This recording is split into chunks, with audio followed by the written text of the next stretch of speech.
I am not getting any sound, Daddy. Did you load the forum? If you're getting me, please let me know. I'm getting you. I'm getting you. Can you hear Okay. me? Yeah, I hear you. Yeah. Okay.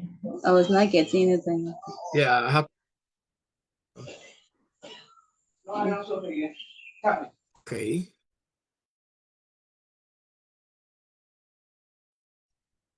The call Isabella came in and Yeah. Yeah. yeah, it was okay. Welcome. We're going to be going into it 5 minutes time. We're going to be, while we are waiting others to come in, we want to say welcome. We will be going through probably day 1. We're going to be giving feedback probably on day 1. Yesterday, having at least 5 minutes to a little bit talk about day 1. Takeaway on day 1 on Saturday. We have probably at the close of the 1 and what was some of the things that we talk about. My own notes and our main focus and takeaway on Saturday, the first day. That is the first meeting on Saturday. Those of us who are watching, we talk about. Well, focus actually the entire thing is economic, social, and cultural rights and the human right-based approach to development. And last on Saturday, which was the first day, takeaway, we talk about cultural rights, and one of our speakers, the youth from Liberia, focused especially taking away from that particular discussion. And our main topic last week on Saturday was the respect for human dignity, religious tolerance, and highlighting some feedback on support to not-profit organizations in order to fulfill a duty. So that's why I understand. So do you, Stacy, do you have any takeaway on Saturday? Yes. We were able to understand the human rights in our culture and society.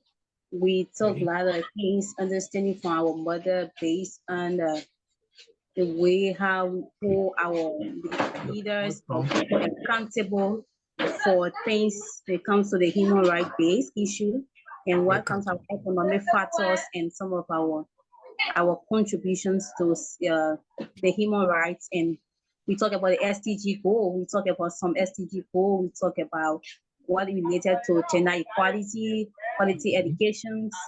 We spoke more about the efficiency and the effectiveness of NGO organizations when it comes to human rights.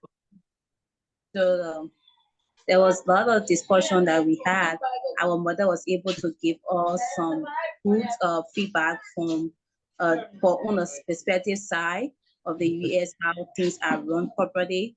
You have to pin down your communication or whatever information and reach it with the right pricings or personality.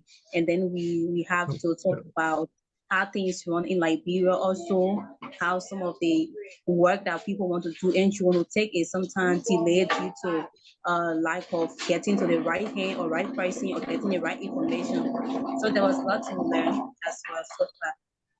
Oh, yes. That was good takeaway. And one of the takeaway also was Dr. Speak outlined something that also were very important on meeting with key relevant government leaders from the government sectors. And we also spoke about it, and I think it was one of the takeaway that we also need to engage our local government so that we can be able to fulfill some of those things. And one of the takeaway from that address after the deliberation, Dr. Agnes also gave her feedback on when it comes to Africa setting and the cultural differences, and that's what this whole meeting is for. As we look back on Saturday, that was a very crucial discussion, and we're going to be discussing and concluding on it tomorrow. But as we go back to give some feedback on Saturday, that was one of the things that is hindering Africa and some of the problem in the NGO sectors. That you can engage, according to the takeaway from Dr. Agnes, was that I don't care how you write hundreds of letters, which we also have some, we can testify to some of the things, they're not going to hear to you. So the takeaway, the conclusion was that, okay, the purpose of the community engagement is not just about including government, private public and government effort, and forming a resilient organization that will be able to strengthen itself and help others, so that government can see, and then government will also be able to work along with us for us to make a big difference. So that was a very great takeaway from Dr. Speak and then Dr.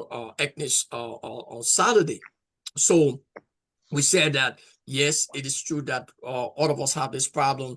We're going through some difficult time with approaching different civil society group. How can we approach it? Sometimes we don't work together. So that was little in our deliberate time of deliberation. We talk more about working together. That's how we can achieve this. But the center of this whole conference, at the conclusion, we're going to be drawing our plan how we can be strengthened, and with the persistency and with our own ideas, how can we strengthen each other? So I think what we took away with the human rights-based approach to development is that we got to know that those of us who are listening, that how can we approach people? It's not about insult. It's not about, well, being rude. It's not just about, well, okay, posting pictures on Facebook. There are a lot of things. If you go back and see our code of ethics, we can see that we want to be very constructive in approaching everything that we're doing here, not only on Facebook, but what we're about to do. So I think that was very great takeaway from you as representing the youth, and the youth from the dear, how to call the cis Dr. how to call her McDear Foundation. That was a very good takeaway too. He spoke about working together and presenting policies, ideas, and then bringing it together for us to make a big difference. So we took away from him too. He was representing the Desire Foundation from Liberia. So the youth, actually, we want to thank God on Saturday, and want to say that was a very great time that we have. Now we at the second day today, and we say welcome to all of us. We have already welcome to Dr. the board chair here, Dr. Dr. Shirley. We have Dr. Jacqueline. We want to thank God for all of us coming in. And we just want to open up to introduce ourselves from Dr. Jacqueline. Then we'll go to Dr. Shirley, Dr. Unika, after Dr. Jacqueline. Are you there? Okay, Dr. Shirley, you can introduce and just. Well, hello, my name is Dr. Onika Shirley. I am the founder and CEO of Action Speaks Volumes, where I help individuals to build unshakable confidence, stop procrastinating, and to get their dreams out of their heads into their lives, to actually see those things in which they desire to become their reality. So I'm super glad to be here on this morning, and that's who I am, Dr. O. That's right. And current chair of the board community engagement. But again, we are you there, Dr. Jacqueline? If you are there, you can come in and introduce yourself. Yeah.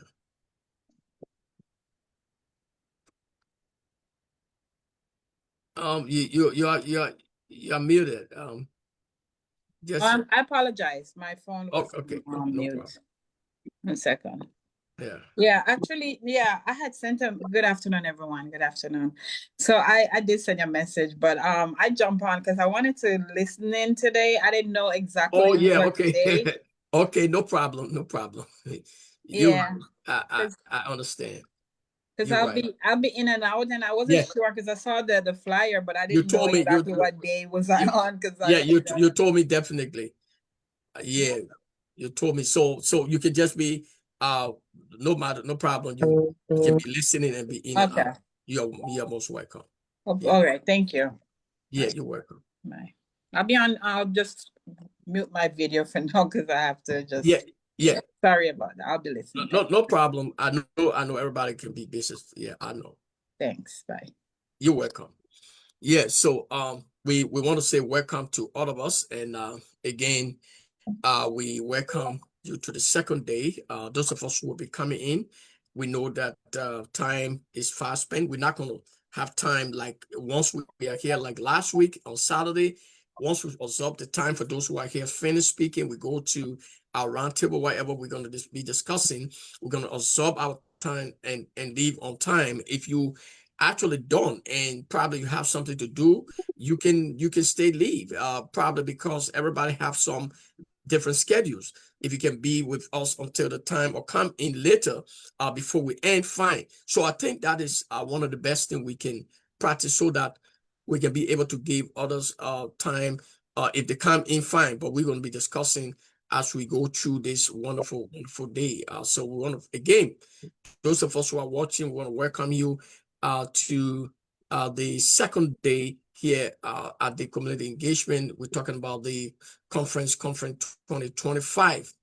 So we're going to be opening in the opening section and go back to our agenda and see what we're going to be taking away from today. And we're going to be discussing about most important thing on the agenda. Those of us who are watching, we want to welcome you, and those of us who will be watching want to say we are talking more about our cultural governance, and we're talking about how can governance and civil society are talking about right holders, and we talk about right holders and the duty bearers. So who are right holders and who are duty bearers? We're going to be going there probably doing the expert presentation. Okay, now we just want to open up to some of us, especially Dr. Shirley today as we go into the first section. I want to bring you up on the floor, Dr. Shirley, for the next 25 minutes. You have time, and then you can go into our discussion. Dr. Shirley.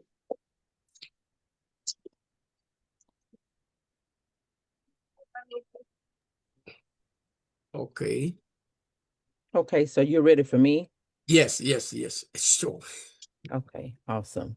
So, again, I just thank and praise God for being here on today. I am Dr. Onika Shirley, and today I just want to talk a little bit about first, I want to say that what we are doing is very empowering. I think a lot of times when information is neglected and the opportunities to hear or see information, it kind of it disempowers individuals to kind of know, what is possible, what is available. And so I think here in this is powerful in what we're doing. Over these 3 days and this conference and the constant community engagement and ways of awareness is vital, and it is also very needed. And we understand that the power of the people is as strong as the knowledge in which we possess. When we don't know what is available, we can't have an opportunity to actually use it. So civic education is the cornerstone of an informed citizen as well as an engaged society. Because when we don't have that education, we don't really know what it is that we're available to do, how it is that we are able to make an impact. So I think it starts there. It starts with education, and I think it's not only important, but it is critical. It is a critical role for civic education to enable individuals to understand their rights, to understand their responsibilities, and how it empowers them to participate meaningfully in the process. Because I mean, you have to bring something to the table, and so when we think about civic education, it encompasses us for the rights, the responsibilities, as well as the practices of citizenship. But it aims to equip people with the knowledge and the skills necessary to be able to engage effectively. If we're going to, be in collaborations with government and leaders in our communities and political systems, we have to kind of know what it is that we're talking about. We have to also know what it is that we are wanting. There has to be a decision made from a point of where we are and where we're trying to go. It's like a GPS. We have two pieces of information: where we currently are and then where we're trying to go, and things in between are filled with this education that I'm speaking of. Because when we don't know where we are and we don't understand where we are going, we will begin to find ourselves as a GPS would be. We would be either on a detour, we would be lost, we would be stuck, we would be stagnant. So these type of events equipped us with the knowledge, with the skills that are necessary, so that we are able to go and speak intelligently, go to and speak impactfully, to engage effectively in our individual communities, and we're able to be empowered collectively, because we know that two are better than one. We know that our works and our efforts will then be multiplied when we come together with the like-mindedness, with a foundation of what it is that we are trying to convey to the people. So the importance of our civic education is understanding rights and responsibilities.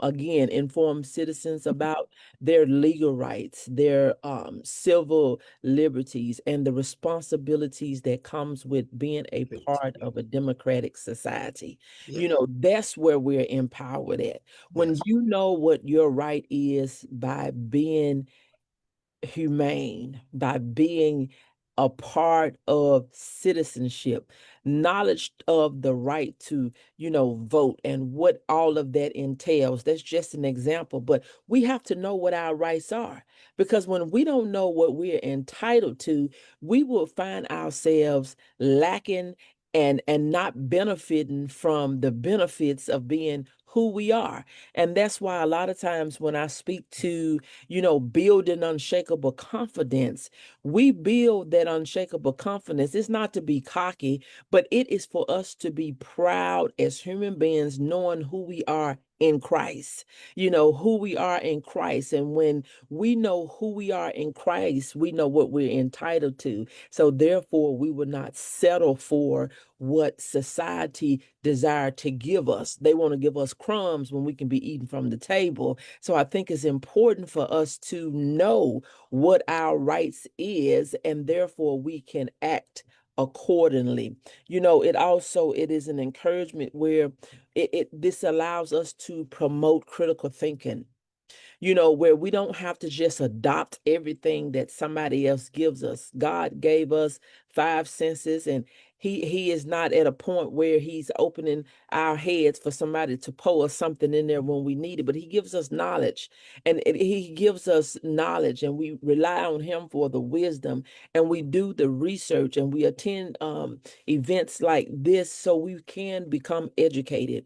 And so I am encouraging individuals to analyze political information and analyze it critically. Don't just brush over it. Don't feel like it doesn't apply to you, because guess what? It's not applicable to you until it is.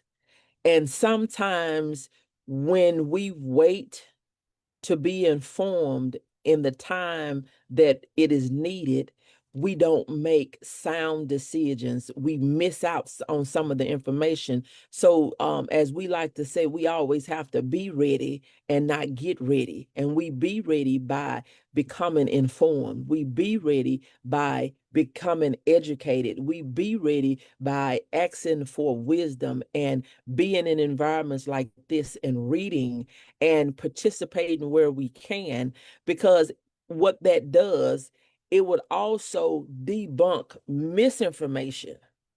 So when we're informed critically and we know that we know that we know, it will bring down the misinformation, and we're able to make informed decisions by what we are entitled to. So engaging in discussions about current events and the implications that it may be on the policies, but we must be aware. It is time that we are aware, because we see the things that are going on around the globe, and if we just sit back and figure we can't do nothing, that everything is more powerful than us, and we don't have a choice, that we just have to accept and settle. We need to be able to critically think on the information and make sound decisions.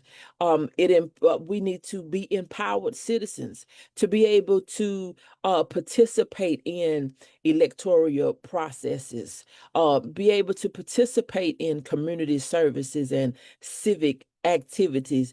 Thereby, we are fostering a sense of ownership. When we have a sense of ownership and accountability for ourselves, when we have a sense of ownership and accountability of ourselves, we're not pointing the finger waiting on somebody else to make the difference. We're not pointing the finger or sitting back thinking that somebody else is going to make the change. It may be somebody else, but it can be with your input. It can be with your collaboration, with your connection, to say that, yes, it may be where somebody else, but when you hold yourself accountable, this is the way Dr. O handle things. I said, if it's going to be, it's up to me. If it is going to be, it's up to me. So we have to see what difference it is that we can make, because we are responsible.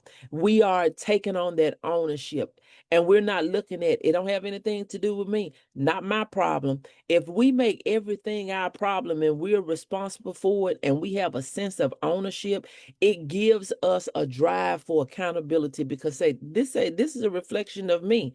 And no, we can't change the world, but we can make an impact in the world. We can make an impact in the world. And so it empowers us to, participate in areas where we once felt like we may not have been eligible to participate in. But when you know what your rights are, when you've done the research, when you've done the work will work if you work it. When we educate ourselves, then we will know that we are just as much as eligible to be in the room as the next person. We are just as much as eligible to speak up as the next person, that our voice do matter, that what we bring to the table do matter. I want to encourage everyone to know that what you bring may be very different from what someone else brings, but what you bring is just as important as what they bring. And when we bring it all together, it will work for the good, for his glory, but for the people's good. That's what this work is all about. It's for God's glory, but for the people's good. For God's glory, for the people good. And we don't have to stay stuck and stagnant. So there's benefits to having civic education, strengthening the democracy. An informed citizen is essential for holding leaders accountable and ensuring transparency in governance, and not just allow them to tell us any and everything, that we just accept whatever come over the news broadcast, whatever come on or over our TVs, whatever pop up on our news feeds, because we know every platform is being used. All type of platforms is being used to program us to believe a certain thing. But when we know what the truth is, when we have been critically thinking, when we have been doing our research, and when we are holding people accountable, we can say, hold up, what you're saying is not right. Hold up, what you're saying is robbing me, is robbing me of what I'm entitled to, is robbing me of my benefits. So now I no longer have to sit back feeling vulnerable, feeling stuck, feeling stagnant, feeling like I don't have another choice to say, wait a minute, I can make a decision. Wait a minute. This is not where I want to be. Wait a minute. This is not how I want to see this outcome. So wait a minute. I know what I am entitled to. Citizens advocating for policy change is based on informed opinions. You're not going to advocate for a change if you don't think what's before you is wrong, or if you don't think what's before you is demeaning you of your benefits. If you don't think what is before you is not right, you won't be advocating for something different. It reduces civic education. It combats civic epiphany. So it shows individuals the direct impact of their participation, not everybody else's, but their participation. I mentioned, knowing your right to vote. A lot of times you hear people say, my vote don't matter. Your vote do matter. Your vote does matter. Your voice matters. Your input matters, because we can be one vote from the difference that we need. And guess what? If you don't exercise your right for voting, your vote made the decision that was against the outcome that we desired. So we have to get out of the mindset of it don't matter. We may feel like the outcome has been robbed or cheated. We may feel like that, I'm just one person overall, but do not diminish who you are, because there's power in one. There is power in one. And when one is connected to several others, there is power. But your one can make a difference. Your one can make a difference. Testimonies of individuals who became, engaged after participating in civic education programs. It made a difference. It Yeah. started with you know, just for an example, this the first acronym that came to my mind, MADD, Mothers Against Drunk Driving. It made a difference. It was one person that was mad enough to make a difference. One person that was mad enough to say, you know, what is happening is not right. I've lost a child due to the activities of another individual, and I want to do something about it. But we have to be mad enough. We have to be irritated enough. We have to feel like we are tired of being sick and tired and become informed where we are able to do something about it. And if you have to start by yourself, that's where you start, because you cannot sit back and wait for everybody to come because they may not show up. That's We right. have to engage in diverse groups That's it. and dialogues about governance and society issues, fostering an understanding and collaboration among citizens, because and that's what we're doing here. We're across the board. We're not just in one state. We're not just in one country, but when you collaborate, intercommunication that brings together various demographics to discuss local challenges, that's how we're able to overcome. That's how we're able to overcome some of the challenges in which we're facing and things in which we are seeing. And so civic education is not just an academic subject, but it is a foundation of a healthy democracy. As educators, policymakers, and engaged citizens, we must advocate for robust civic educational programs that empower future generations to take the active roles in shaping our societies. You know, the first day was allocated to our youth, where they have to be involved. We can't just do it and feel like, you know, they can get into it later. No, I think they need to get into it now, because they are our future. Informed citizens, we create a vigilant democracy. So let us strive to educate, empower, and to engage everyone that we possibly can, and foster a culture of participation that transcends generation after generation after generation. Because see, we have picked up the mantle of those that was before us. We have picked up where some have left off, and we want future generations to be able to do the same thing. I want to share a scripture, Ecclesiastes 4:9 and 10. It says, two are better than one, because they have a good return for their labor. If either of them fall down, one can help the other. So this speaks of the power of collaboration and community support. So when we are able to stand on the foundation of the word, when we are able to stand on, you know, the foundation, and it connects the value of love and understanding and community engagement, it emphasizes that engaging with other people, coming together with different entities, with different individuals, with different cities, with different states, with different countries, we are fostering strong relationship. But it's not just beneficial on a social level, but it's also in alignment with scriptural principles that encourages us to support one another, to uplift one another in this shared journey, that we want what is right, that we want what is right, where we're able to say, I am proud to be a citizen in this world. I am proud to be a part of XYZ, that I am proud to be able to make a difference.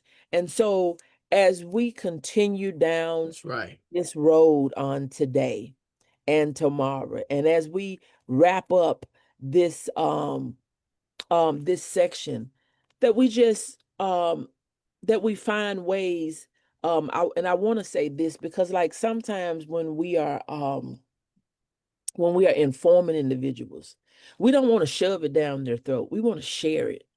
We want to share it where they can see the vision and they can Yes. see why it is important, Important. why this will make a difference, why it is able to, where we're able to encourage them, empower them to become educators within their own network. When they learn something and it empowers them, they're engaged with it and they say, hey, I want to share it.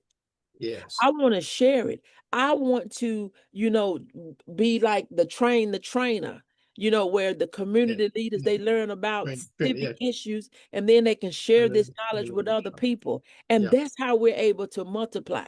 They share it and then this person shared and somebody else shared. And there is power in word of mouth sharing. Right. There is power when we hear something that resonates with us, that make our babies leap to say, this is something that I can do that makes individuals informed. We want to make sure that when we're reaching out to others, to just be yourself.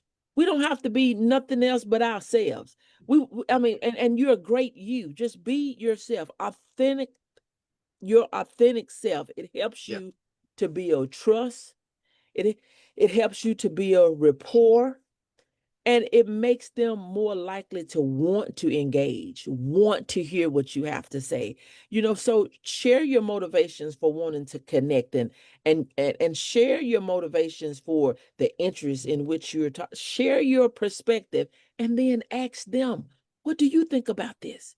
How do you feel about this? When you ask people about what is going on, in the world right now, you get all type of responses on like, how do you feel about what is going on? And we want to be respectful of differences, recognizing that everyone comes from different backgrounds and have different experiences. So we want to approach conversations with an open mind and a willingness to learn from each other.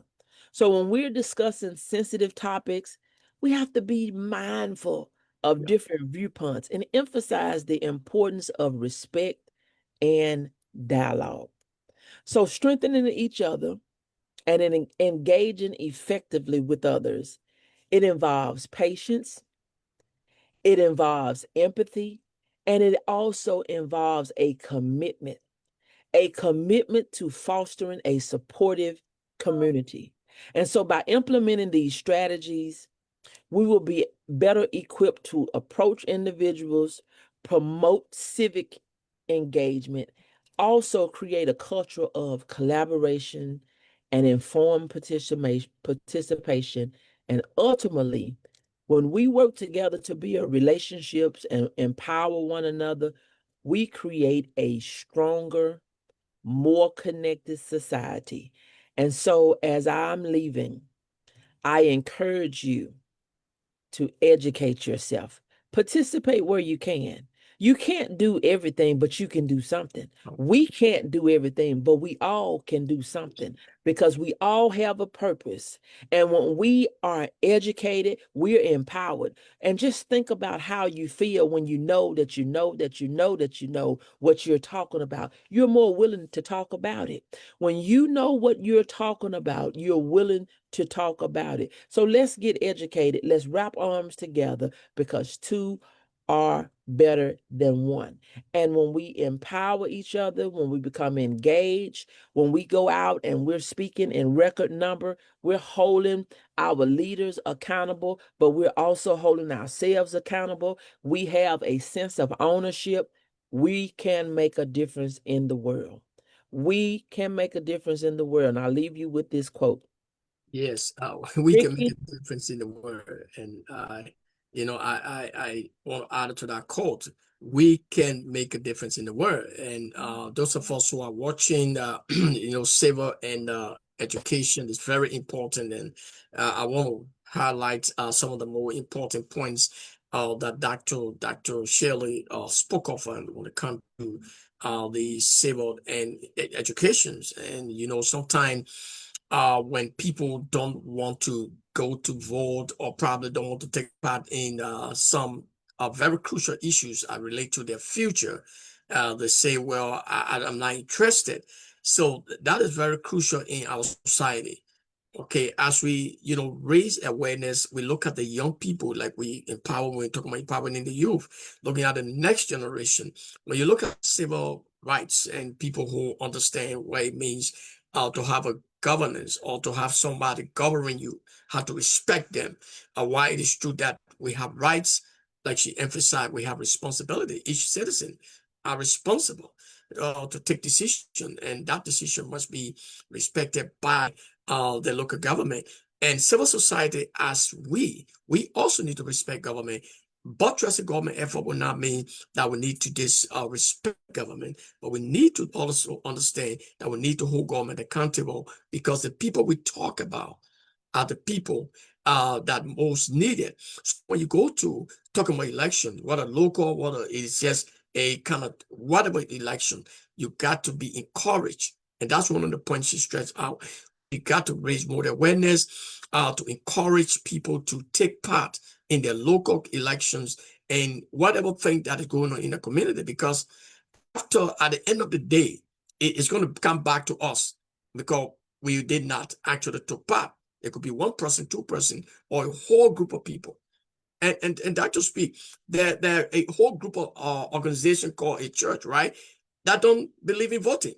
So that, again, if you look back and know them, that probably they might not understand their right or trying to mislead people. And this is something that everybody needs to understand.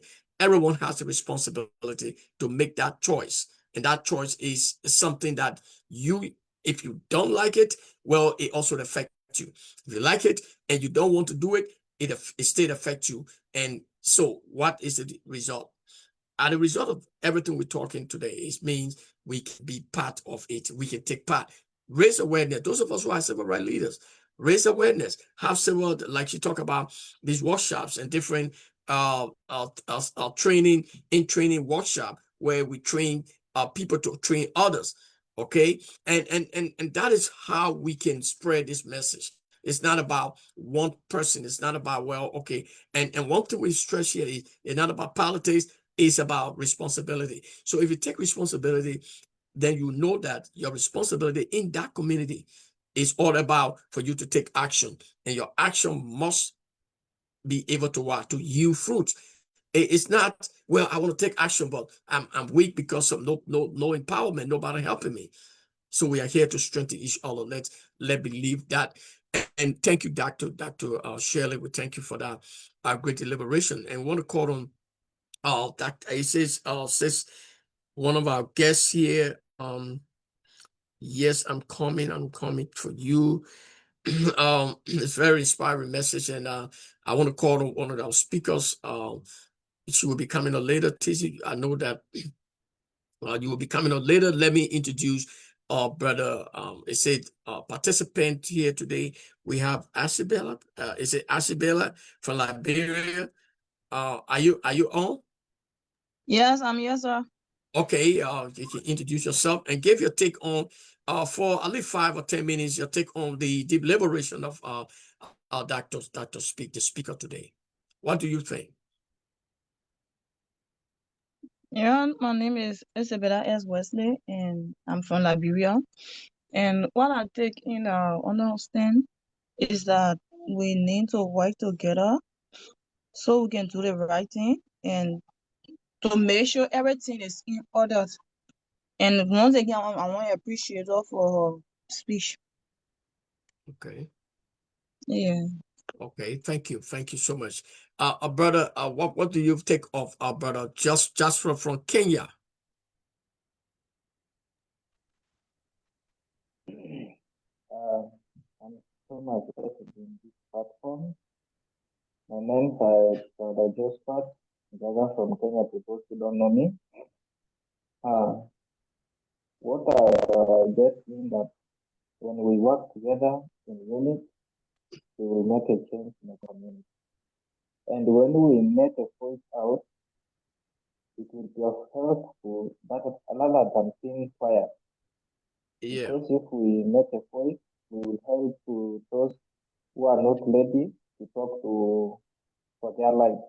And it's good that we understand our life, which will enable us to build a bright future for the next generation. So it's good we take action as from now and to take long time to make a good decision, which will empower the community, even to those who are not learned, they will get education. And education is very important to people because they will know what they are supposed to do, which is necessary. Thank you very much, and I believe by God's grace we are going to learn a lot as we are going to end up this program tomorrow, and we wait for the next coming program. Okay. God bless you, Chelsea, and to all who have participated today. It's my pleasure to meet you all, and I know when God let us meet, He made us meet with a reason, and we believe all shall be well in His hands. God bless you. Thank you so much. So Stacy, what do you think of the speaker today? I want to firstly appreciate Tata for her exposé on the topic. She did extremely well, and I did some research on that same topic, and I was just smiling while she was delivering her speech.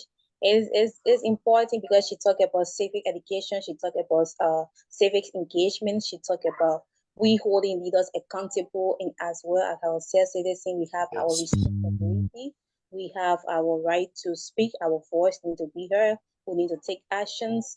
She very spoke about accountability and knowing our rights as citizens and the inclusions of being part of the decision-making policy, that we should also not just be carried away by the words of our leaders, but also hold them accountable and know what they are doing and what we are benefiting as well. So that is a key point of civic engagement, policy influence and policy. So it's very important for all young people who are listening to take on the initiative, to be part of some of the decision making in various countries, to know that they have their own responsibility as well as their leaders. They have their right, they have their voice to be heard, and it should be in the right, polite manner, not rude, but bring down, very respectful, that others can listen and get their knowledge. Thank you so much, Doctor. I appreciate you so much for that. And we are listening from Liberia. We will take that into consideration. Thank you.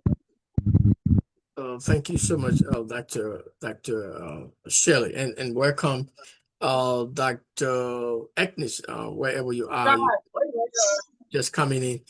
And we want to give our thanks again to you for that wonderful deliberation, because most of us don't realize that we need to work together, and this civil rights thing is not about a competition, right? It's about collective efforts, and that's what we are trying to organize to make sure that we do it right, and we fight against the ill in our society. Well, Dr. Agnes, are you there?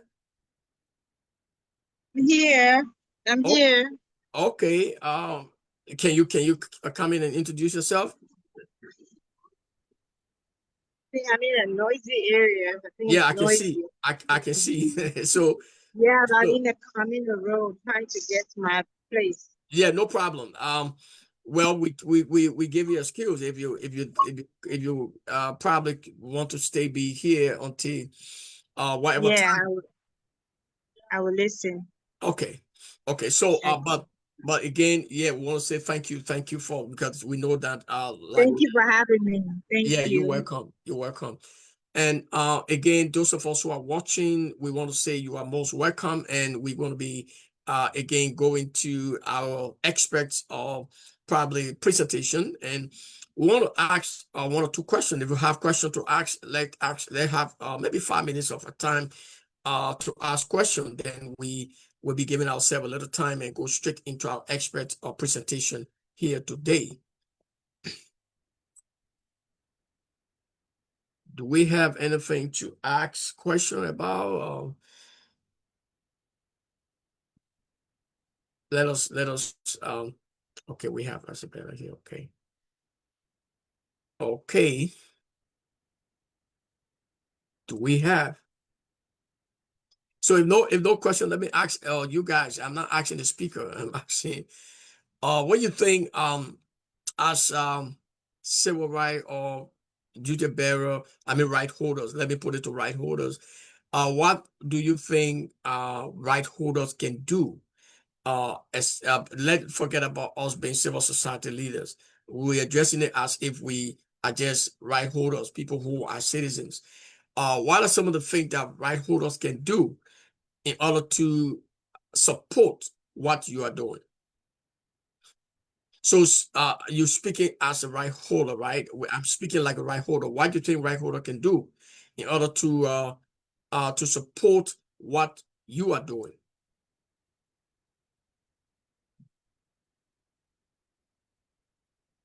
Oh, someone were coming up. Okay, I didn't see them. Okay, when you're coming up, please let me know. I think somebody were coming up and they were up here and they didn't. I didn't. Okay, them. So, but you are there. Please make sure that if you're coming in, let me know because I can see. They are. It was 7. Okay. Okay, coming. Yes. Okay. Agnes. Yeah. Okay. So again, Casey, are you there? I want to say, when we're talking about the questions, what question would be good for you to ask as right holders, like you're asking the speaker about what we are deliberating on. What question will you ask as right holder concerning where we are? How can we work to support civil society?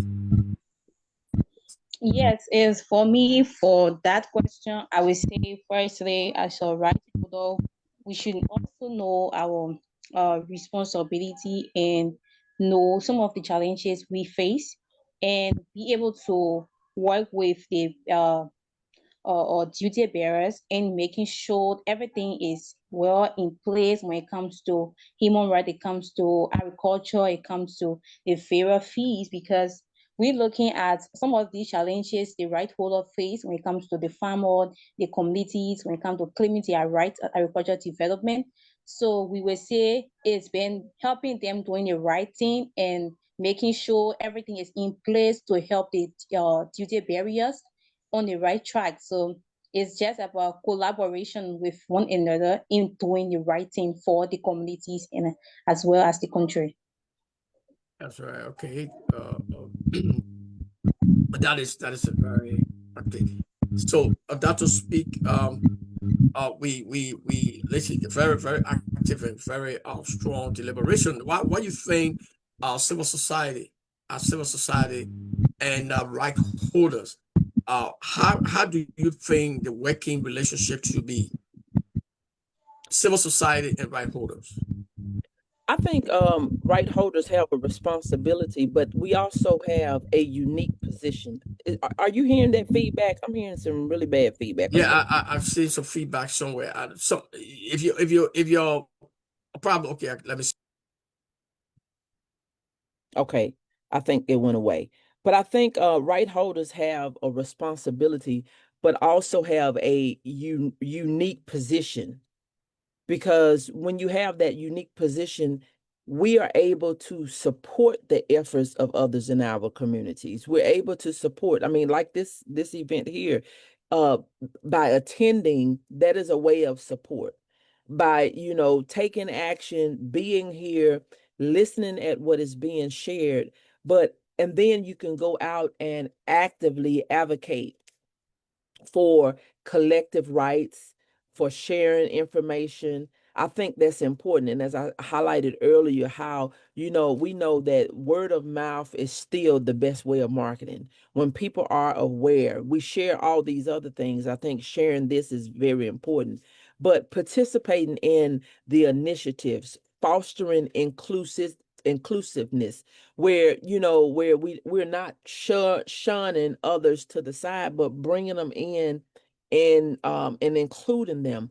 Mentoring is a way as a right holder, engaging with leaders. Don't be standoffish and figure, you know, it's us against them, but having that collaboration where we are engaging with the leaders, utilizing, you know, these platforms. We're utilizing all social media platforms. So as right holders, we can use our individual platforms to bring awareness to our circles, our friends, our family members, those that are connected to us, groups that we are a part of.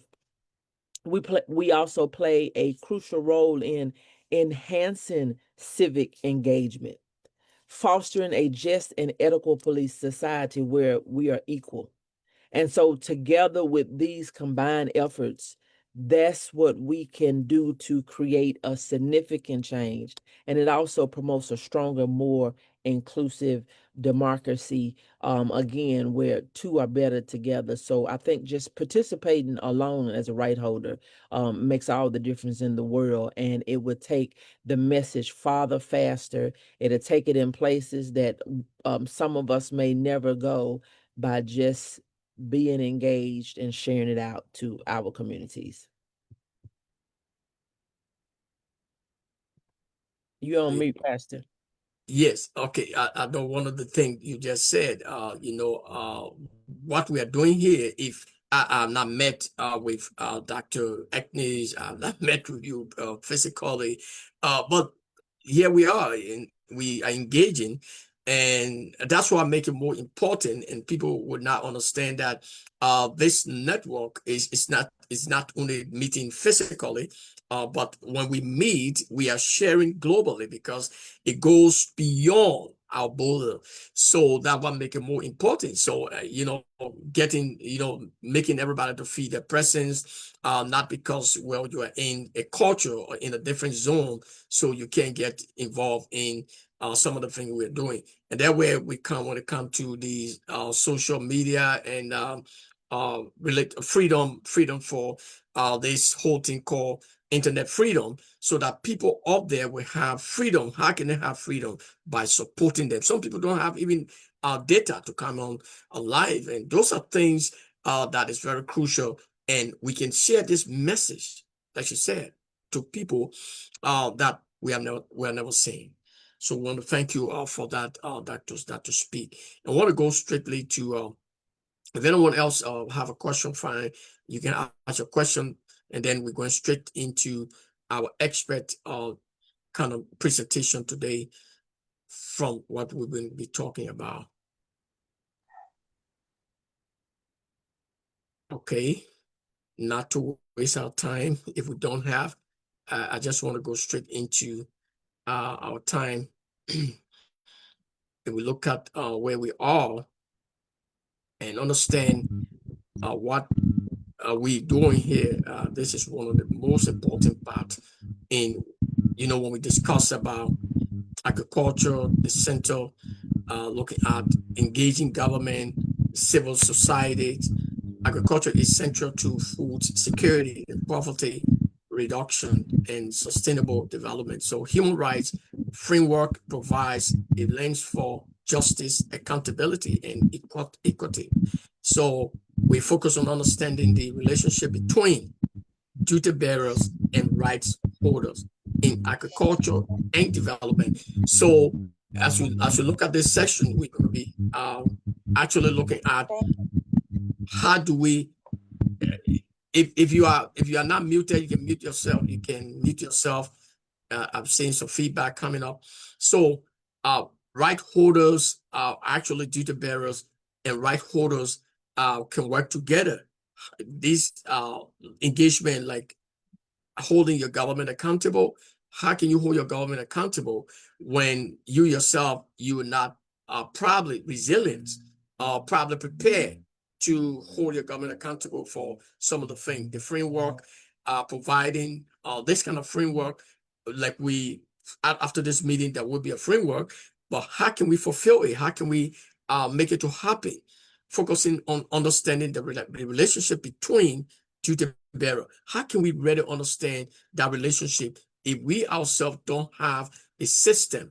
That means what we are putting together today, it's not today, but what we have been discussing and what we are putting together as an organization and alliance is all about the future for the young people. But again, with all collaboration, we cannot make it. Okay, key human rights in agriculture, we look at the UDHR in Article 25. We look at these articles, right to land and the livelihoods. We have right to water, right to development, right to a healthy environment. Now, so we're talking about approaching government and looking at this, our rights, looking at who responsible to ask for, well, what are this person responsible to push the bill or lobby with the House. There are different ways we can get to that. But looking at food security, how can we approach it? Looking at right to development, healthcare. These are very crucial areas in our discussion. So we cannot develop with all these things, livelihood. Okay, we're talking about how can civil rights organizations with NGOs come together and say, okay, we don't have clean water. How can we? That is our right in the article of incorporation, in the article of the UDHR. If you look in that article and see on 25, if you look at 11, that is something that we have the right to push. So how can we push it? As civil rights leaders, can we fold our hands and say, well, okay, since maybe the government is not willing to do it, let's just get our money, eat our time, and do what we can do now, because tomorrow we don't care about tomorrow. Okay, so this is something that been a routine. But how can we as civil society address these issues? Look at the level of people. Go back and see in some countries, see homelessness, see people no water, clean water, and there's no development. And when I was talking about the fact that in some construction area or some area where the minerals are, we have companies, right? And those companies were there, but the people who live in those areas live in poverty. How can you as civil rights leaders address it? How can community organization, how can you approach your lawmaker, okay, from your community level? How can civil society buttress the effort of government? Yes, but hold government accountable to address these issues. These are crucial issues. Okay, we're gonna when we done, we will be opening for questions and answers. But look at who are right holders. Right holders, we are right holders. All individuals and communities are right holders. In agriculture, small holders are farmers and rural women, agriculture workers, indigenous people, landless population are all right holders. Principles, rights, and universal, inalienable and equal rights. Everyone are in this called holders. Right holders are not just maybe certain people, all of us. So it means that once we're born as a human, you are right holders. Okay, so right holders, you can have your right is not, it cannot be taken from you. So if that right cannot be taken from you in Article 1, then of course, if everybody will understand, then you are right holders. And when you are right holders, it means that you have rights. Simple. That is a clear definition of right holders. So all of us that are listening are right holders, even down to the government officials. Okay, in that perspective where they are serving, they are duty bearer. But when it comes to being citizen, they are also right holders. Sometimes we try to look down on some of the officials and think, well, they are also right holders. Okay, the difference between them being the right holders and the duty bearer is that when it comes to the position they hold, their actions and what they're supposed to do as officials of government become duty bearer. When it comes to being citizen, they are also right holders. So your right can end here and another man's right begins. Okay, so we are right holders who also understand that even the official, the president is a right holder. He has a right. Okay, but in his position as a duty bearer, he has to play his role. As citizen, he has a right to express. So we got to look at that as civil society leaders. Some people are not educated on that. Well, if the person is a citizen, well, they are a citizen. If they have a position, in their position, they are duty bearer. They bear the weight. But when it comes to the citizenship, they have the same right that you have. When it comes to something happen to them, it has to be addressed the same way as on the same level. Like we're talking about, there was an address on, I think somebody was talking something on this, this kind of official going to jail because they burned the place as, the capital as alleged. Why would they not go to jail, and why other people go to jail? So they are right holders. Okay. Well, everybody on that level, when it comes to the duty bearer, then of course they have a also duty to make sure things happen. They are duty bearer, right? Primary duties. Bearers are what states and government obligation. So if you are in that area, it means that you are a duty bearer. It means you are under that authority. You have the authority to speak. NGO, you and myself, okay, we have the same way. I'm a duty bearer. I have to do something to see something happen in my capacity where I stand. Local government, private sector, NGOs, community leaders, all of us. So sometimes when we speak in terms of that, it depends on where we are and the position we find ourselves. How can we address it? Okay, we become duty bearer, and we also become right holders. We are in those positions. But again, it depends on where are you and in your position, right? What are you doing? So as right holders, while duty bearer in the position of NGOs, how can we apply it? Those of us who are listening, this is a very sensitive education, because sometimes we forgot something that, well, we are also duty bearers. We are NGOs. We are community leaders. Okay, and we find ourselves into society. We want to hold government accountable, and that's where we are discussing this crucial issue of working with government and making things so happen. We also TC coming into, she's a CEO, she's a duty bearer, and she has to make sure that her people be respected, or people right be respected. As duty bearer, they look to her and to make sure that things happen. Okay, so that part of this kind of discussion is very critical, because many people don't understand the difference between the duty bearers, right holders, and what are our responsibilities. It's just almost the same. No matter whether you're church pastors or whatever position you serve in your capacity, you have what a duty to make sure that things that's supposed to happen in your community happen. That what makes you duty bearer. That what make me duty bearer of what I'm doing. I'm trying to do the best I can do. And but I also the right holder. Remember that the president, like I said, all the leadership in all over the world, they are also citizens. They have rights. So the same way we have rights. So then when we're discussing the private sectors, I also duty bearer. That's why they can just dismiss people according to their policy. Okay. So again, duty bearers, obligation, respect, do not interfere with access to food, land, protect, prevent third-party abuses. Example, land, crops, labor, exploitation. Okay, and they have to fulfill, create policies, programs, and budget that ensure rights are realized. Now, listen, I want us to go back to this.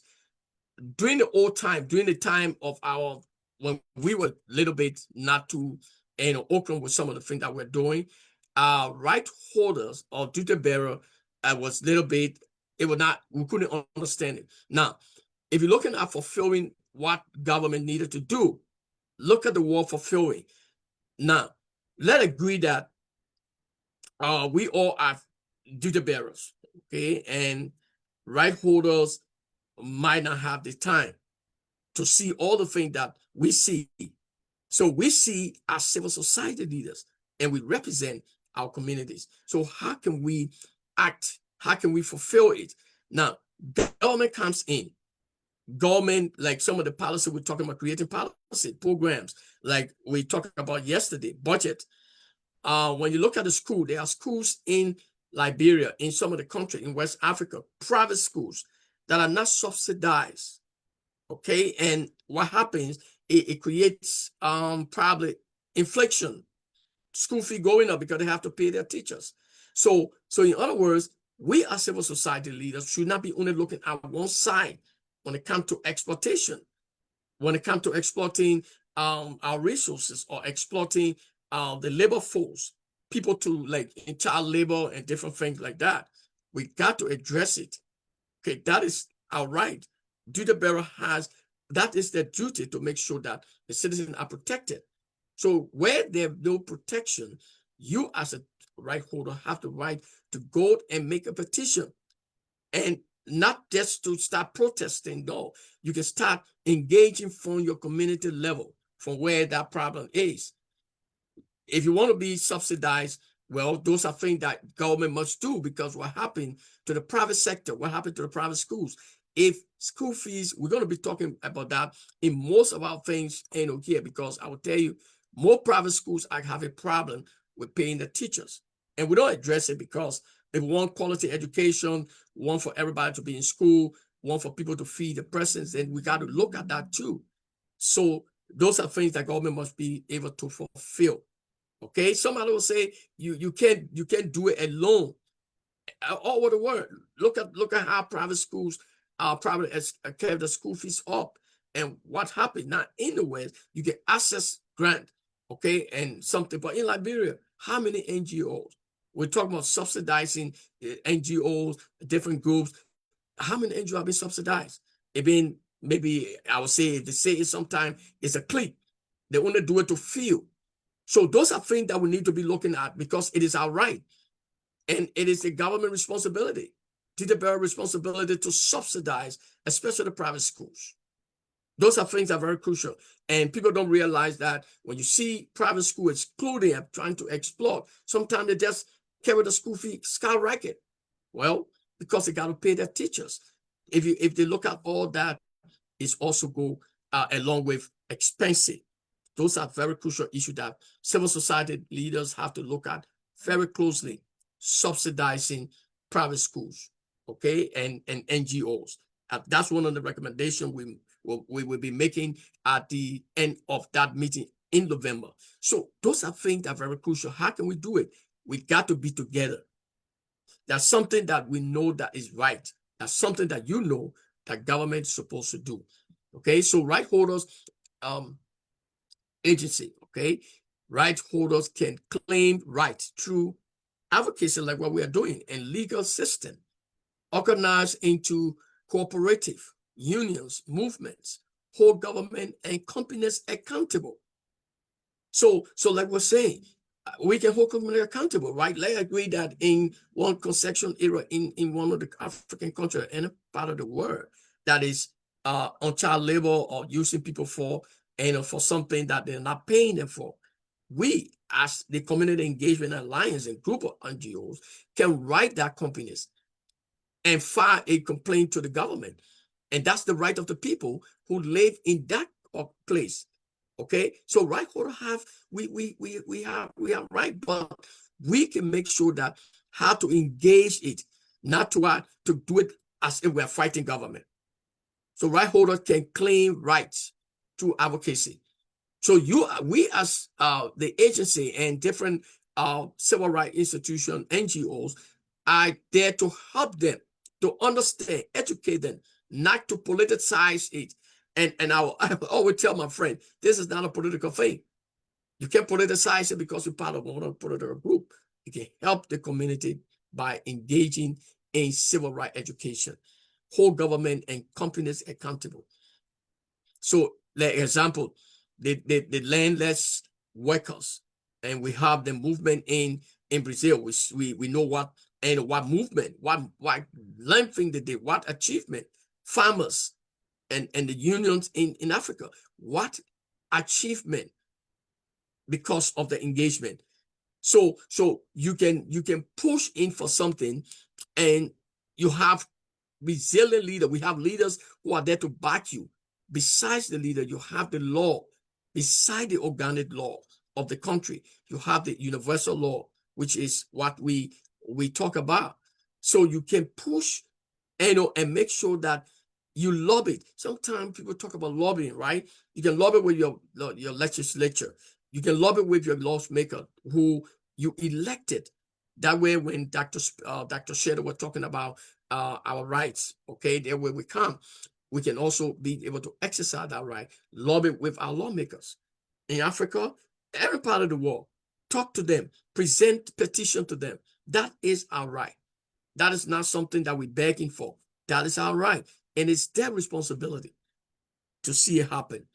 Okay, so look at agriculture and development link. So agriculture can contribute to what? The SDGs 1.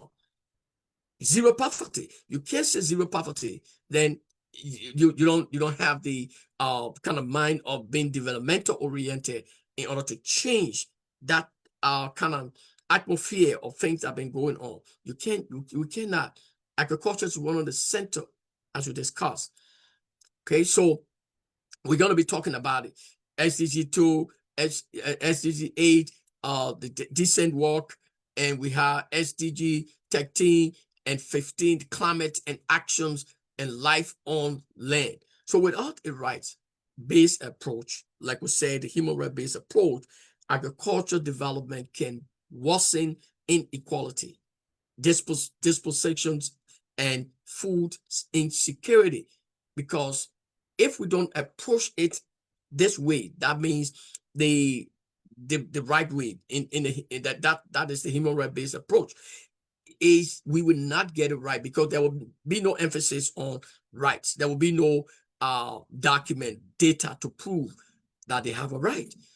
So they need to be aware that this is their right, and that's how we can approach it, so that our people can have the right. And we ourselves, we are civil society leaders, we also have the right to sustain our institution and fight for whatever we are fighting for.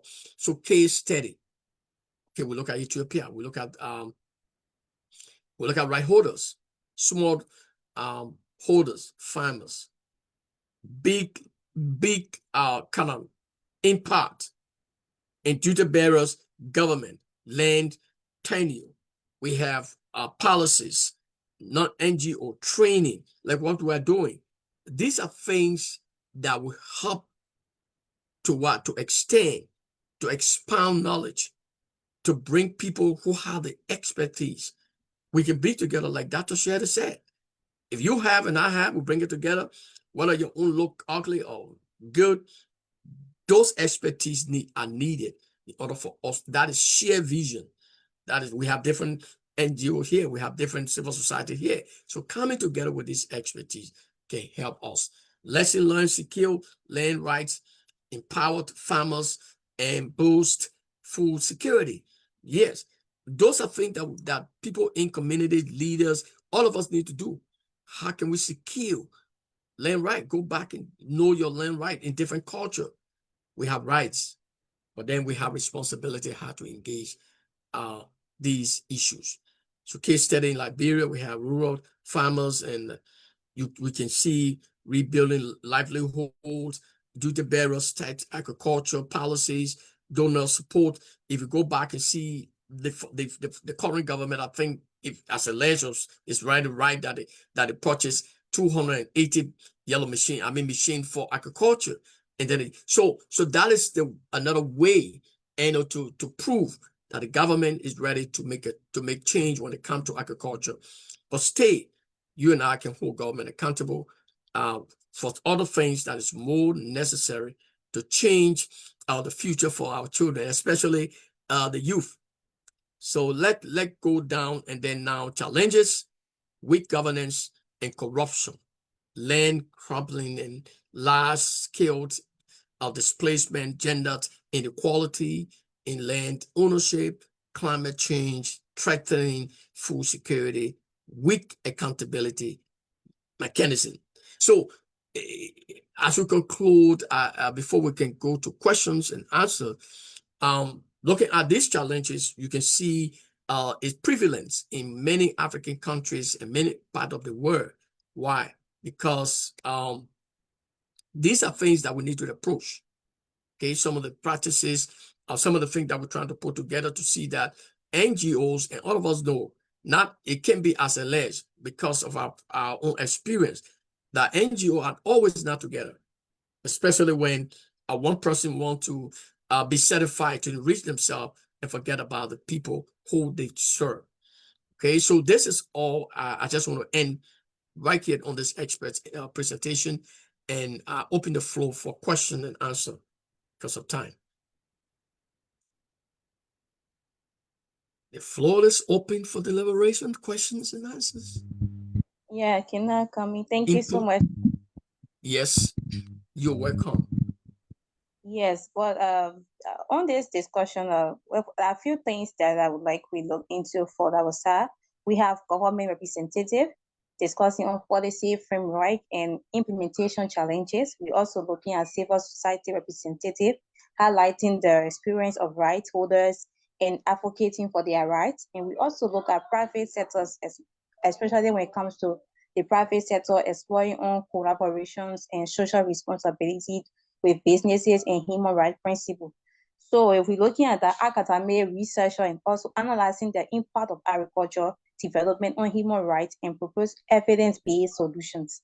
So few recommendations could be strengthening policy framework. Governments should strengthen policy framework to ensure human rights and respected, protected, and fulfilled in agricultural development. If we also look at increase in transparency and accountability, duty bearers should relate to agricultural development, support rights holder governments, corporations, and other duty bearers should support rights holder in claiming their rights and improving their livelihoods. And we also look at the importance of the private sector getting in collaboration with these rights holders and seeing that they are working in the interest of them and making these policies in their right perspective that would benefit them as well as the governance.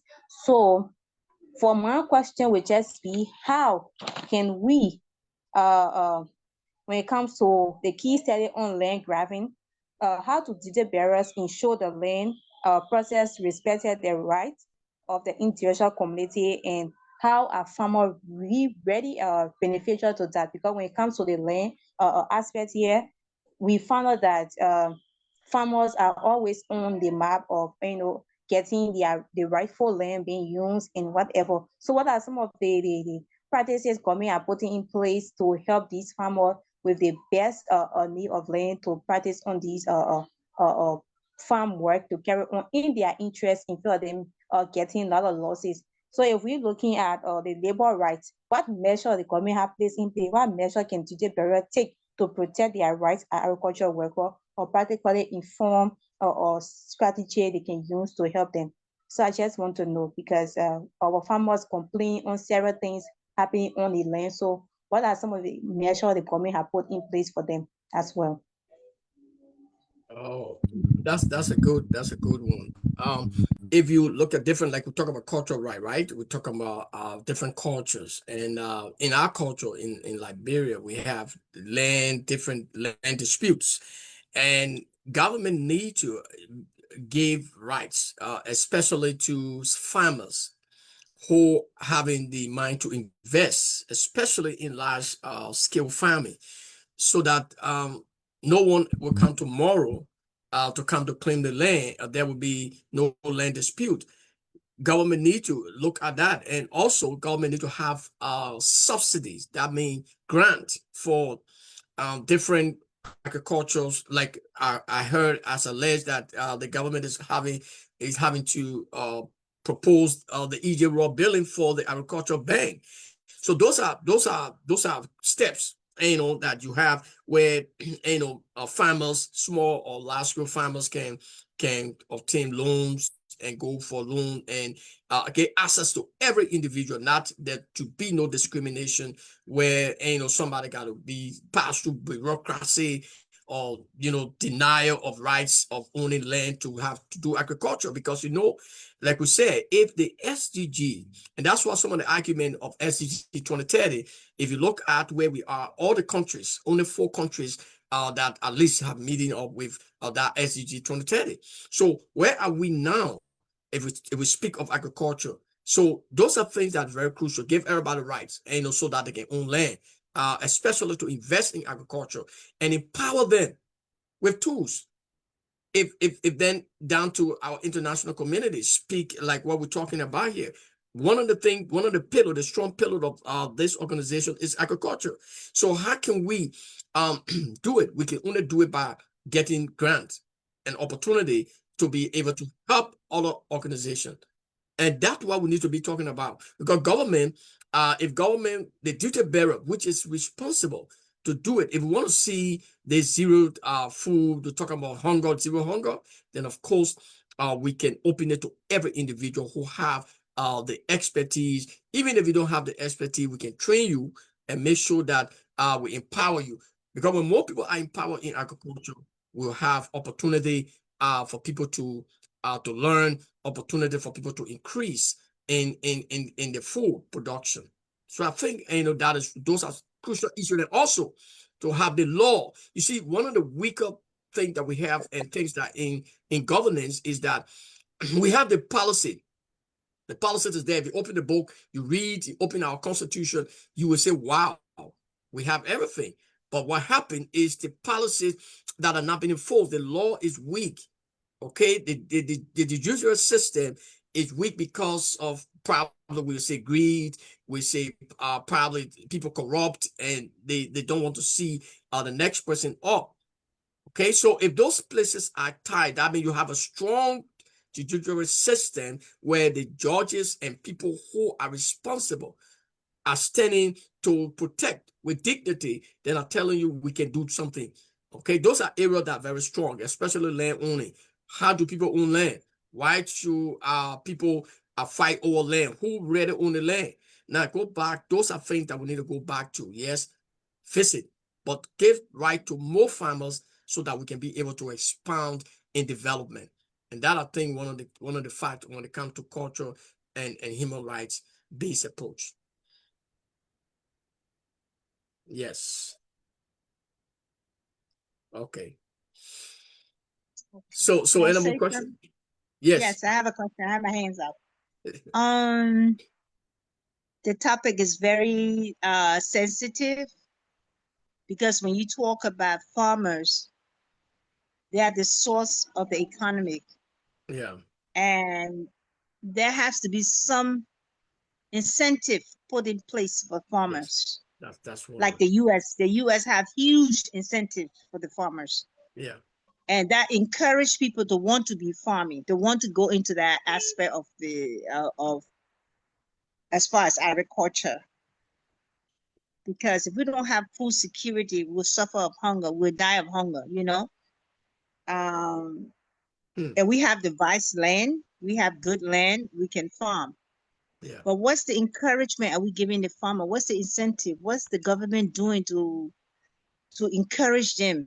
You know, in America, they have different, even equipment companies give different farmers a break. Banks, they have a farmers bank. They have banks that will give loans to farmers, but we don't have that in Liberia. So how do we put that in place? Because that's just what killing the farmers. They might have the land, but they don't have the seed, the equipment, and how to maintain that land, how to grow the crop. You know, it's very important that a meeting be called and let the government put it on paper, their commitment to the farmers. And that will encourage the farmers. If you have land, this is what we can do for you. If you don't have land, but you're a farmer, this is what we can do for you. Put it in different division so they all can collaborate and understand themselves and know that what they're trying to do is for the betterment of the country. We can have exporting. You know, I've lived in Ghana for a while, and I noticed how they do it. The government have really geared towards the farmers. John Mahama is really pushing the farmers. He's doing all sort of things, all sort of incentives, because he knows this is very imperative for his country. So we have to know what is important, because I think the thing that they focus on more is the minerals, is they neglect the farmers. They fail to realize if there's not a farmer, there's no country. You understand? So we need to put more emphasis on the farmers. What's the incentive? How can we get you started? If you already have a farm, What can we do to make it even better? You know, so these are things that the government really needs to bring it to the table and say, this is what I can do. This is what I can do to help the farmers. And it has to be a dialogue between the government and the farmers. It's very important, because if you said the yellow equipment is coming and everybody is excited, then they get discouraged. They say they don't see anything, you know, and sometimes the farming areas have different conditions that need to be addressed before they even start farming. So all these things need to play a role in effective farming, effective agriculture. We have the land, we have the soil, but how do we do it? How do we start? How do we have a dialogue with the farmers? How do we have a dialogue with the landowners? You know, what is this incentive? What is in there for them? You know, what's going out? What do we get? So these are things that need to be addressed seriously, because we have to really pay attention to our agriculture sector. It's very important, because that's food security. Yeah, that's one of the key points. That's one of the key points. And I want to thank you for that. That's one of the key points. We have that. I think the proposed summit in November in person in Liberia. That is the two thing is sustainable and it's shelter. Okay, so we highlighted, and very important at the conclusion of that particular, then we can write some recommendation. Okay, and not just writing it, but also pushing it. We can talk about it. It's something that need more talk. It's not just something that can be done. Thank God for the government in Liberia that I think, if I don't want to praise the government, but I think what I've been hearing, if it is true, then they're getting somewhere a little bit, but we need to continue to put effort and talk about it and make sure, especially what you said, farmers need to be actually have something where they can be encouraged to keep and going and doing what they're supposed to do. So I want to thank you for that so much. And Dr. Shirley, are you there? Okay. If you come in later, so we have time, and we don't have all the other speaker coming in, so we already absorb question is not coming. Once we absorb this whole time, and especially what we discussing, very crucial. Okay, so Dr. Shirley, what do you think of this presentation where we are? I think the presentation one, it was good. Again, and I know it sounds repetitive, but I think it's necessary, because it's those things that we continuously hear that kind of stick with us, is the education of our obligation and the rights in which we have. And it also, it empowers us. I mean, I think the presentation empowers us to know what we are entitled to. And I think, as you said, some of the things that the government have in place is addressing some of our problems, but we yet still have a long ways to go, because there is resources available. And if we're not aware of those resources, and again, if we're just not communicating that what we know, if we're not communicating that we know that we're entitled to certain things, they will continue to be withheld from us. And so I think the presentation was very informative, and I think we have to continuously get it out so that individuals will know that we don't have to suffer. And I think that's important to highlight, because we all can fall on bad times, and there are, ups and downs, and life is doing what life does. But at the same time, we have a right to not suffer, because there are things in place that we are entitled to just because of who we are, just because we are human, just because we were born. And so I think that this presentation further empowers individuals to know, not just verbally, but also in writing, that this is the law. This is what we're entitled to. And we have to speak loud and proud and stand as high as we can, letting our voices be heard near and far, that we want what we're entitled to.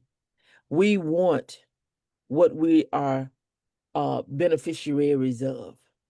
We want to share with those that we see that may be suffering in different areas that we may not personally be, but then when we see it, that there are resources, there are avenues, there are vehicles that can catapult them forward, that can bring them out of those situations. And so I think it's important, Pastor, to continue to get this information out, and having that respect for individuals' rights to know, don't interfere with what they're entitled to because you feel like they're not, or a person may feel like they're not, or to feel like certain people are blessed while others are not, because they have the same right. They have the same right as sons and daughters of the Most High King, and the things that they are lacking, when they have that hope, when they walking by faith, when they are exercising Matthew 6:33, when we put ye first the kingdom of God and all of his righteousness, everything else we need will be added unto us. And so I think the presentation was on point, man, where we just continue to empower, we continue to engage, we continue to educate, because the lack of any of those things will keep us in a position of being vulnerable, keep us at a position of not tapping in the resources that's available to us. Yes, exactly. And, we need to increase awareness, support to. That's what when I was talking about support, in emphasis of even from our board level, we need support. Yes, we need people who really want to be on the front line, not on the front line in the sense of being paid on it, but to also take some time to volunteer. And it's a doctor speak, it's like once you keep sharing, I witnessed something, 2-3 years ago. Once you keep sharing, there are people that told me some things that I never thought that it was important. So let us not look at the little thing you do. For those of us who are listening, it's not about, well, okay, everybody that might have time to be here. No, you have other obligations. But what are you doing? If you can be, what is your support? Or probably if you can't help, in other words, to spread the message, how can you spread in your own language? Okay, that like what we'll be talking about at the conclusion of this meeting. For some of our information, that means tomorrow we're gonna be organizing a panel discussion. This panelists, that means a group of different people from different countries that are being on this platform, that will always be every week, with information, inviting agricultural experts, inviting ministers, people who are informed, people who are in different government. Let them speak, but this is at the level of human rights. This is a level of engaging them to tell them, look, we want to hear from you. What do you think, how the agricultural sector in Liberia? What do you think, we can do? So as voice for the voiceless and a voice in our society, we need to engage them. And remember that when you engage people like that, like some of the platform, you call people to talk to them, hear their voice, because sometimes some of the things we talk, we might be talking some of the things we don't know. It could be some money passed on to people and people are not doing the right thing.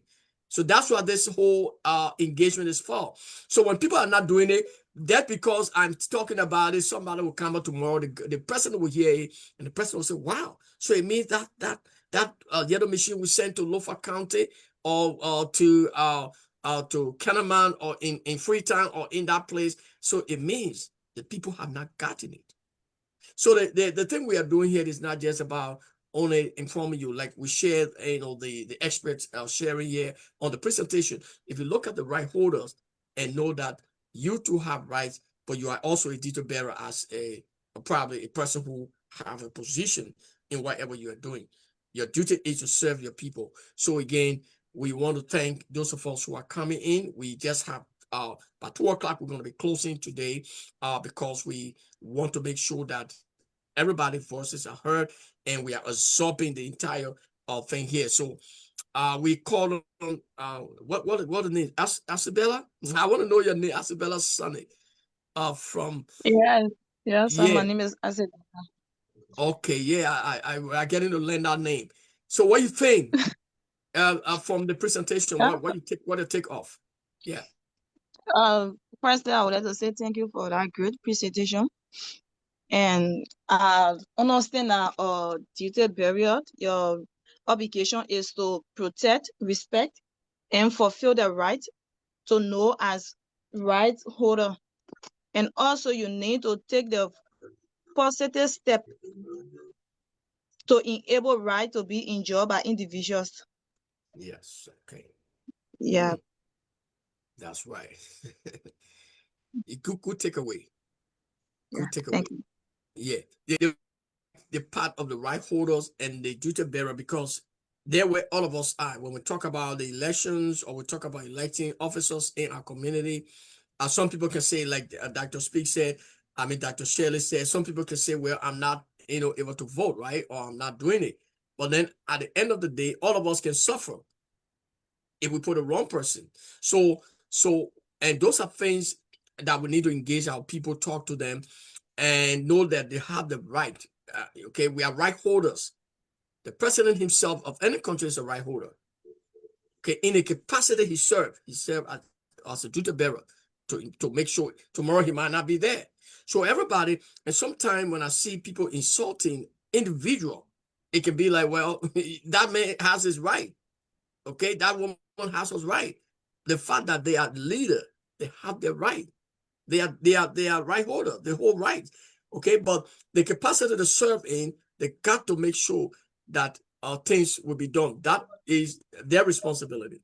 So when we understand that, we're going to be able to respect each other. That's what on the human right based approach to development, we got to approach it in this in a way that we're not going to be hiding people, but we're going to be telling them the facts.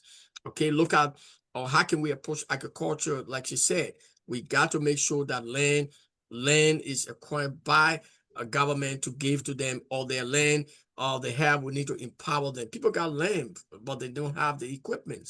How can we do it? Okay, so those are the engagement. It will be good for all of us to put time.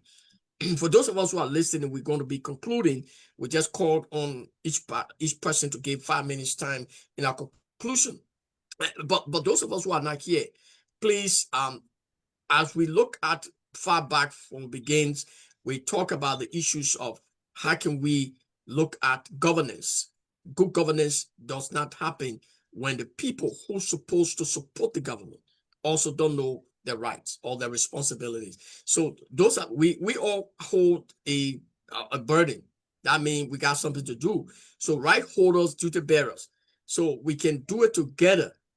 Okay, like what happened in Liberia today. If the citizen actually that have been following, if the citizen were not able to agree with government for the drugs and things that are going on in the community, there will be a lot of gaps and there will be struggle, there will be challenges, even though there are still challenges.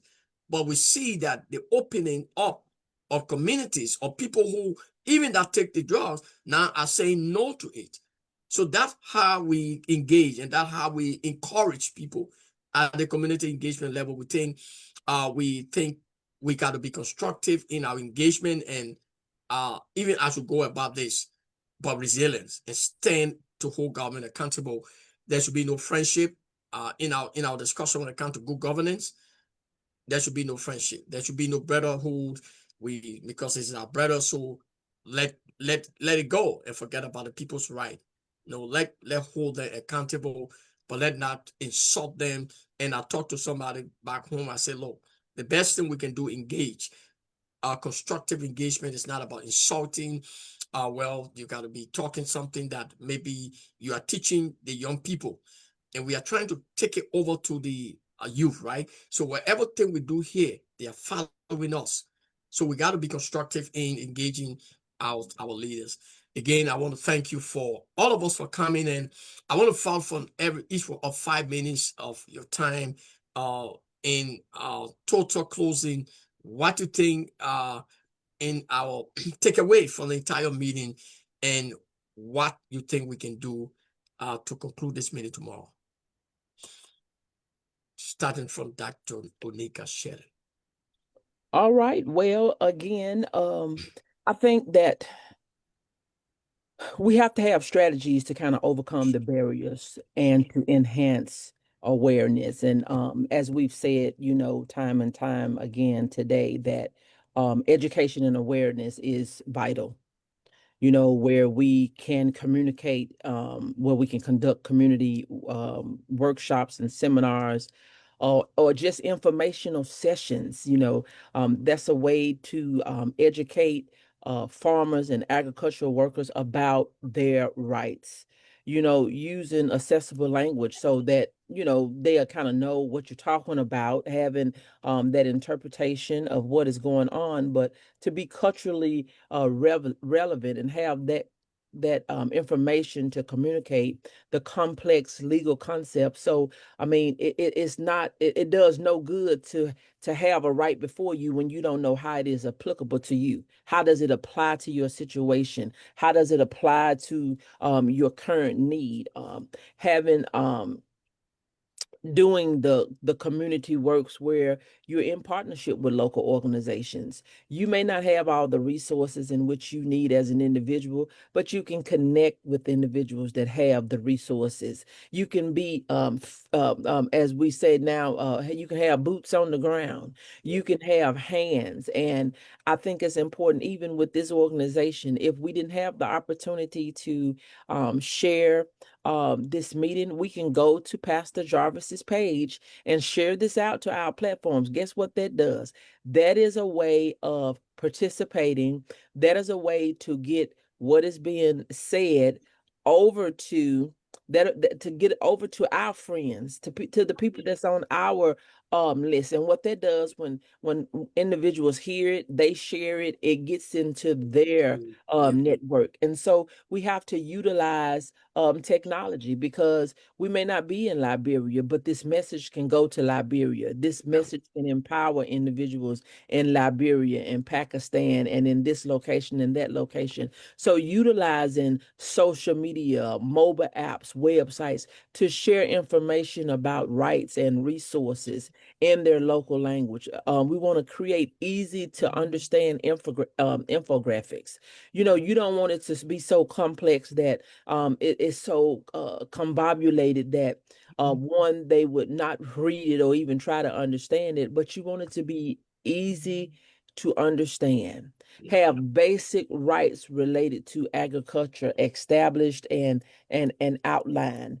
And in my closing, I think by taking the steps that I've mentioned, along with some others, but we can help bridge the gap between governance and the awareness of rights, empowering individuals in agricultural communities to stand up for their rights effectively and promote a more equitably and just agriculture system, not to feel like it's due to one family name, one individual, one community, but to bring the awareness and to activate it. Bring the awareness and activate it. It take action. We cannot continue to sit back stagnant. Nobody is coming to save us. So if we're going to be saved, if we're going to be freed, it's going to be the action that we take by taking the time, connect, collaborate, and communicate. Thank you. Taking the time, connect, collaborate, and communicate. Thank you so much. I'll say, Dr. Agnes, are you there? What is your takeaway in the parting statement today? Yes.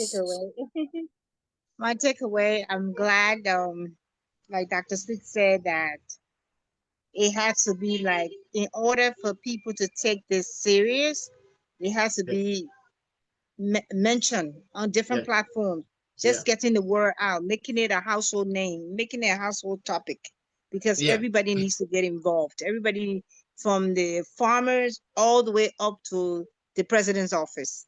Somebody within that will hear it. So we just got to keep talking about it, keep passing information out. The more we talk about it, trust me, you don't know who's listening to us. We will get a feedback. So it's very important that we don't just talk about it, we advocate about it, we write about it, and whatever information we can put out there, we put it out there and see the result and try to get results. Not just talk, we're looking for results. How can we come together? How can we make this possible? Because we're looking for the bottom line is results. Making changes, you know, just making things happen. So how we do that? By putting information out, you know, educating the public, educating the farmers, even educating the government officials, because some of them are not aware. So we just need to keep talking about it until we get some notification from somewhere. Somebody will call us and say, yes, I heard about you. What can we do to help? Then we can have a dialogue about it, but we need to talk about it. Education, you know, teach people about it. That's the only way we can't keep quiet. We have to talk about it, put it out there.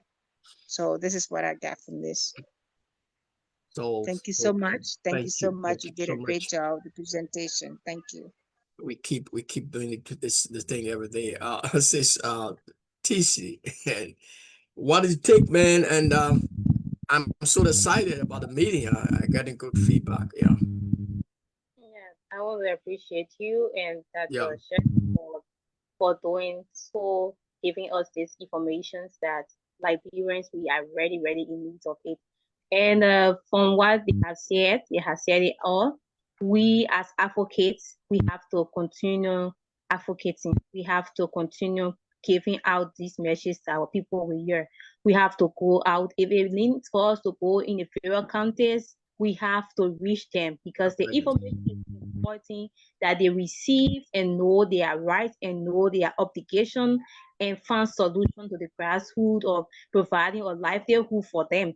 And it is very important too for our officials to know the importance of their rights holders and their barriers as well. So we have to educate them more, invite them for more training, more workshop, and make sure they hear other people speaking on this topic to educate them more on what is need to be done in the right way for our farmers and the community as well.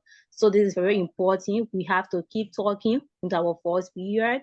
We cannot just sit and wait for the final discussion, but we have to keep reaching out these messages to our people. So thank you for this platform. We pray we'll continue to come back on this platform to make sure our voice are heard and things are placed into order that our people will benefit the best they can benefit. So thank you so much for giving us this opportunity. We are grateful. Thank you. Thank you too for being part of it. I'm grateful to really say I appreciate you so much, all of you guys. Those of us who are not coming in, let me get Asibelat. What is your take and what is your parting statement today? Yeah, my statement for today is like what others say, that we should not only say it among us, that we should pass the message across the board, because other people out there, they don't have idea, only they are not educated to it. So all we can do is for us to pass it across, like what my sister Tessie said, that if we can go in the various counties, in the various communities, and then talk to them, educate them about it. And also the duty bearer need to know their responsibility. They need to know their obligation to protect, to fulfill the right. So thank you, sir, for creating this great platform and a great conference. Thank you again. Thank you so much. It's a pleasure. We have every year we have especially next one is a campaign against domestic violence in October. Now, what is all about this conference is not just to have like Dr. Agnes said and Dr. Shirley. It's something we have to be persistent about, and we're going to be talking more about the panelists and those of us who will be qualified to be part of the panelists. The panelists will be one of the things I want to say to Joseph, so I'm very sorry, Dr. Is a rookie, I call her Apostle, one of our speakers. I've been, trying to come in. Thank you so much. Thank you. I appreciate you trying to come in, but she said she wanted to come in, I think around 12 or 1 o'clock today. But unfortunately, she couldn't come in because she's been trying. But I want to say to you, and then Dr. Brother Cheney King, all of us, those of us who are trying, you gotta tell me. Let make sure we test everything tonight. Tomorrow is the last day. They're not going to be staying here tomorrow long. We're just going to come to do the final thing, and there will be some time we're going to be talking about putting together the conclusion of that meeting that is going to be happening in November, which is a sustainable and the food security sustainable come up summit. I'm going to be talking about it more tomorrow. And this is all about initiative, not to say the alliance and the how to call them, the panelists that I'm talking about. I want to emphasize on it before I close, are going to be thrown up from among us and people who we think are being with us and are not. We looking at characters. We are not a political institution. We don't want any one coming in as a panelist, because it's going to be an every week thing to reach out there to people, call people who we think we are not satisfied with. We want to hear from them.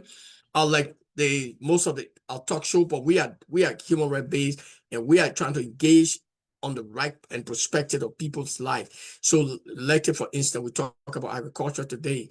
We're talking about development. If somebody is in Liberia, in Kenya, who is in care of something, and there's a problem, how can we get that person to the panels for us to discuss with that person to know whether it's true that the people are complaining about the farming in the east? Why? And it is their right. So then, if that person does not come, it is our responsibility to write to them and tell them, well, we really want to talk to you in a way that we engage that person to make sure the people right are respected, and we engage them to make it happen as civil rights leader. So that panelist will only be drawing up people who we think will be able to do the best. Not everybody will come the same time, 12 person, whatever number, but it will be held every week, and that will be launched very soon. But we want to draw all the panelists. Will be sending a letter to people and selecting people, but then we got to vet them to know whether they are going to do the best, because something will be behind that we're going to be talking about that will keep us to be active, so that we can keep it. We want to extend this thing and not just talking to be an organization, but the communication part of it should be more active. It should be persistent. And then where you understand what the internet can do, you understand what social media can do to reach out, the message will go to even to the president, to people that we never thought it would reach. Because as panelists, we're going to be talking about what we are talking here today. We're going to be discussing about engaging people to get cultural right, religious freedom, what is happening in Nigeria. Last year, 3,100 Christians were killed. Why? And what step are they taking? And, those are things that engaging and talking about it, making people to be aware, and then domestic violence, human trafficking, all that will be in our discussion. So thank you. And that is how we are planning one step and growing little by little, stretching out, because social media is so powerful. Some of the things we do here, we can be sleeping, and somebody who don't know us at all sees some of the information, and it can help them to also develop. So I want to say thank you, guys. All of us, thank you for coming, and thank you for following us. Those of us who follow us, like Dr. Shelley said, let's share it, and it's good for somebody out there that also want to hear the message and want to see something and want to use it as a tool. So thank you, Dr. Shelley. I appreciate you for all of us coming, and it is again a good opportunity for us to to be here. Thank you for your action. Let's take action. Like I see the messages. Dr. Shelley, let's take actions. Yes, let's take action. We need to take action. Yes. TC, we need to take action. Action needed. That's why I'm talking about panelists. Not just after this meeting, or we become panelists. That means once you have the opportunity to be here on that time, that all of us will agree up to, because we want for countries to be part. So we're not going to put it to a time where other countries will be sleeping after 12 o'clock. Let's put it to a time where other countries can be involved. So is that the panelists, not all the panelists folks will be in on the Zoom, because it's going to be that particular platform is 12 person at a time. Okay, so we're going to organize it and launch it. But first of all, we want to get people that we trust that can represent the organization. Thank you, Dr. Shirley. Thank all of us for coming. Dr. Agnes, Sis Fisi, and then Asibella, Brother Jeffrey from Kenya. Want to say thank you. Those of us who are not able, I want to apologize. Why two things I want to apologize for.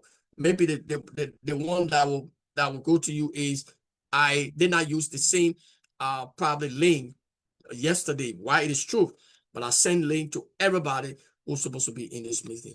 Okay, so thank God for you guys, and peace. Have a good night. Have a good sleep. Have a good dream. Thank you.